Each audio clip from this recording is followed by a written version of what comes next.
But it was, this is the task you're supposed to do, and you don't even need to know what the result was, which is very frustrating for a Westerner, because we're always, from the time that we're little, taught to ask why and understand why things work, and so it's very countercultural to what we might have grown up with.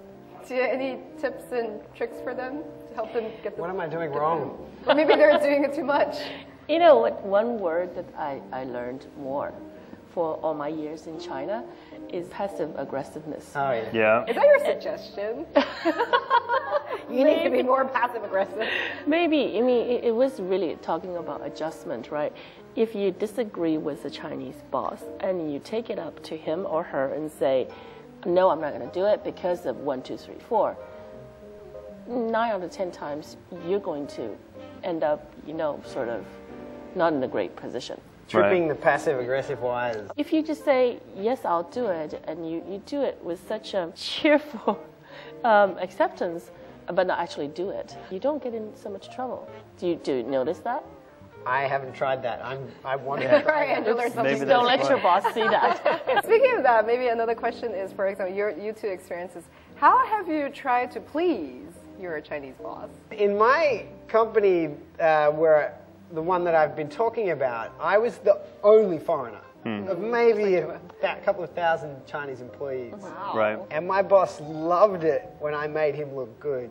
How did you make him look good? Well, I had to be at every meeting, dressed well, you know, smiling, being like... Did you have to speak a lot? No speaking. What about you? Any ways to make them happy? Yeah, you certainly have to understand what they are looking for, I guess.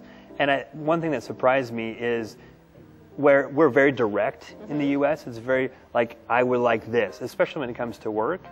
China or Chinese managers are not often that way. So you have to kind of guess what they're thinking? Well, guessing is one way, but you also have to figure out how to have lunch with a group of people. Maybe it's a formal lunch, and then you get to talk to them on the side, or go on a company outing, or do karaoke. I mean, there's different ways that you can understand what's important to them. And maybe there's a question too, Jia, like if your foreign staff tries to be casual and then tries to strike a good relationship, you know, joke around. I think foreign staff tend to have a good sense of humor and joke around a lot. And do you think that's appropriate, or do you want them to cut it down? It's fine. And one thing that I would appreciate a lot is if they are more open towards the relationship building activities. Yeah. Because as a supervisor, you want to see your team sort of mingle and connect and have the chemistry. So I know I appreciate my foreign staff may be the minority and they don't enjoy KTV as much, but it would make life so much easier if they can just come once in a while and or drink themselves silly a little bit in these dinner things with the other team members. Right. That makes managing the team a lot easier. Right. So have you guys had the bad experience of being too casual or too joking around with your boss and it just backfired? Well, definitely the hierarchy thing kind of got me once. What happened? Lots of times. Lots of times. But there was one, I remember, because the company I was working for was foreign-owned, and so the most senior members were at HQ in Stockholm, actually. And so they came out and they had a big meeting with the whole team, and they said to us, they were pointing at the junior analysts and be like, what do you think? We want to hear what you guys think. And I'm like, whoa, I got hundreds of ideas.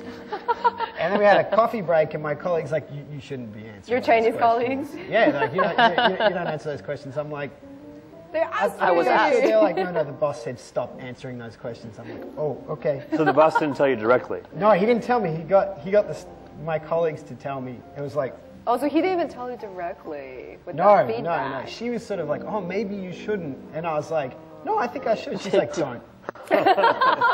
What are some of the skill sets that you think you've gained through working in China? Well, I think the term passive-aggressive is pejorative. I mean, it's a negative term. Yep. But it is a term which describes the way a lot of people behave. Not necessarily negatively, but people who just aren't confrontational or avoid confrontation. And to be in an environment where a lot of people have that mindset, and there's nothing wrong with it necessarily, to understand that better, I think there are plenty of people that are like that at home, and you become more sensitive to it. You're better at dealing with people of a wider, broad band of personality types. Right, right. What would you say? For me, I think the key word is balance, right? In America, we're very much on individual freedoms and my rights, and I need to stand up and say this. But oftentimes, that's not the best thing to do. You should be more thoughtful about kind of the context within which your comments might come and how other people would perceive you. And so where I wouldn't have been as sensitive about that before, having spent time in China, I would be more thoughtful about how other people would perceive me, because even if you can be right and wrong at the top of your voice, right? You can be saying the right thing, but because you say it at the wrong time or you say it in the wrong context, it can not be well received. Okay, we're going to take a short break, and afterwards we're going to talk about how we can actually train ourselves to be more sensitive and more, you know, I guess, have more skill sets in a cross-cultural setting, whether you're Chinese or non-Chinese, or whether you're working in China or working abroad. So stay tuned. Who eats duck neck in the office? Oh, no. I noticed Richard is a lefty. I'm Chinese. I don't know how to do Tai Chi. Why? Sometimes your Brazilian colleagues could be very passionate. Samba is actually one of my favorite.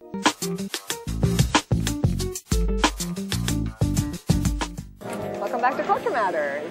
So now we're going to talk about how we can make ourselves a little bit better and a little bit more proficient in a cross-cultural setting. So joining us, I have Jie again, and we're going to invite another guest, Richard, who is the general manager for Berlitz, and they're known for offering a lot of cross-cultural training programs in China, even taking their clients out to abroad and to learn about foreign cultures. So let's welcome Richard. Yeah, welcome to our studio. Nice to meet you. Nice to meet you. Join us.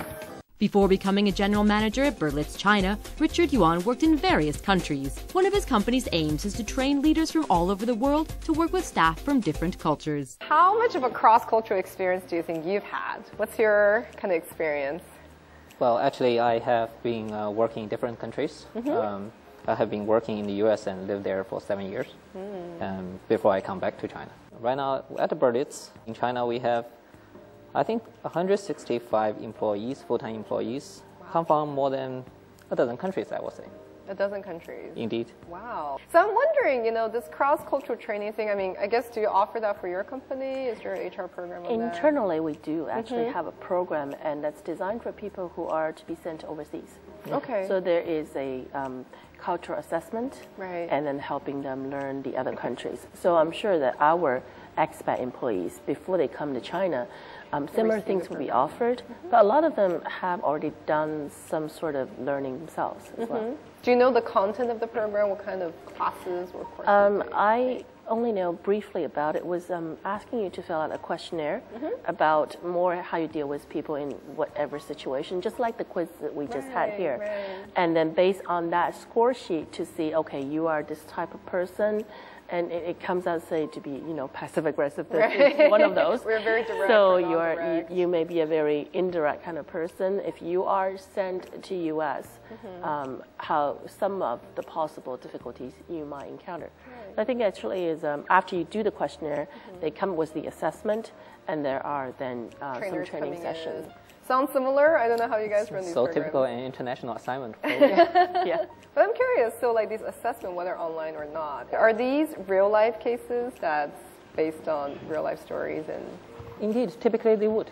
They would be realistic questions in your working environment, and you like a Baijiu question or something. not that kind of. Then you pick based on what your perception would be, Right. and that will actually indicate how you, as an individual, from your own cultural background. I mean, some people are arguing and saying that, you know, we have law degrees, MBA degrees, medical degrees, but we don't really have this degree called cross-cultural understanding or awareness. But I think there is an institute, probably in Paris or somewhere, that is for the first time in the world offering a master's degree program on cross-cultural learning. And somebody argued that this might become the next generation of fad for global training courses.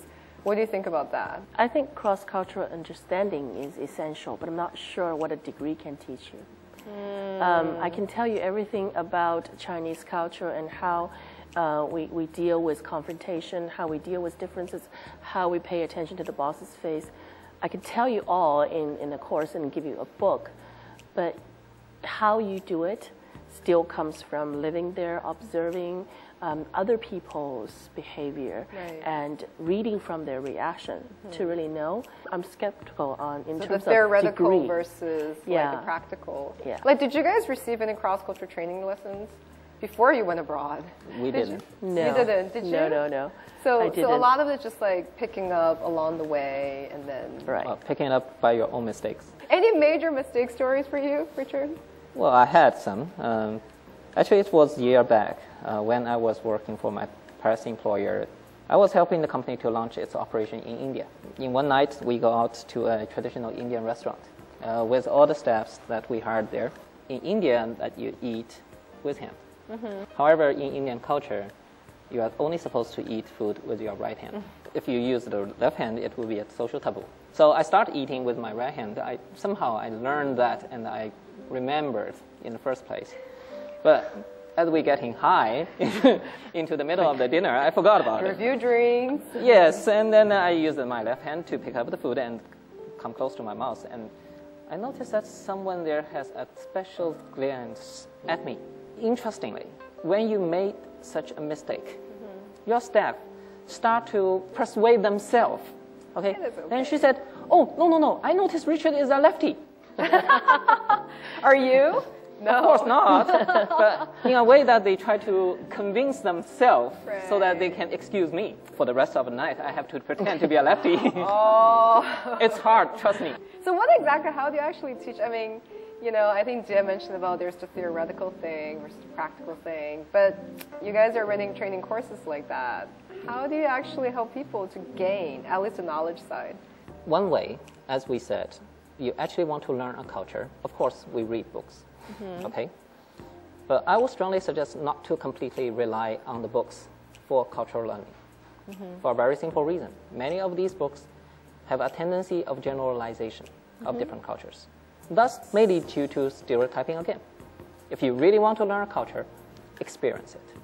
For example, in our China Insight module, we bring executives from around the world to Shanghai. Not only giving them lectures, they actually go out and experience the Chinese culture. They actually learn and practice Tai Chi every morning for a whole week. But hold on. I'm Chinese, I don't know how to do Tai Chi. I'm Chinese, I don't do martial arts, or I don't even do barely like calligraphy. Yes, So isn't that stereotypical? not really. But you, as a Chinese, you grow up understanding and appreciating what is the cultural implication behind Tai Chi. Which is? Balance, Okay. self-control. So through learning and practicing Tai Chi, they learn what's the Chinese perception or the importance of balance of yin and yang in Chinese culture. They could understand why their Chinese counterparts, colleagues, employees, or business partners alike, typically would behave in what we call a temperate manner. 中庸, right? Indeed, 中庸之道. indeed. What would the like equivalent to Tai Chi be in the U.S. or Yeah. the UK or Australia? Like, what would be something that someone would have to learn how to do to understand the culture better? Go to Texas. For and be example, cowboy. when we have the Sao Paulo module, we actually send people to Sao Paulo and they learn samba dance through your complete experience within the music and the dance. Then you start to appreciate the passion and the enthusiasm and energy of that entire nation. And then you come to realize that in your workplace, well, why sometimes your Brazilian colleagues could be very passionate or even emotional. Do you agree with that? I know that you do Latin dance. And samba is actually one of my favorite, actually. Yeah, to know the culture, I think it does need to be, culture is such an abstract term. You got to bring it down to the daily life. Right. And I agree with what Richard said. You find one breaking point and one example. How do you better yourself to be a better, Chinese boss, or maybe, just a boss dealing with this global client, global market of clients, and also employees? I think number one thing is to really keep an open mind and be sensitive, observe. In terms of keeping an open mind, it really is important. What I would talk to my expat staff about is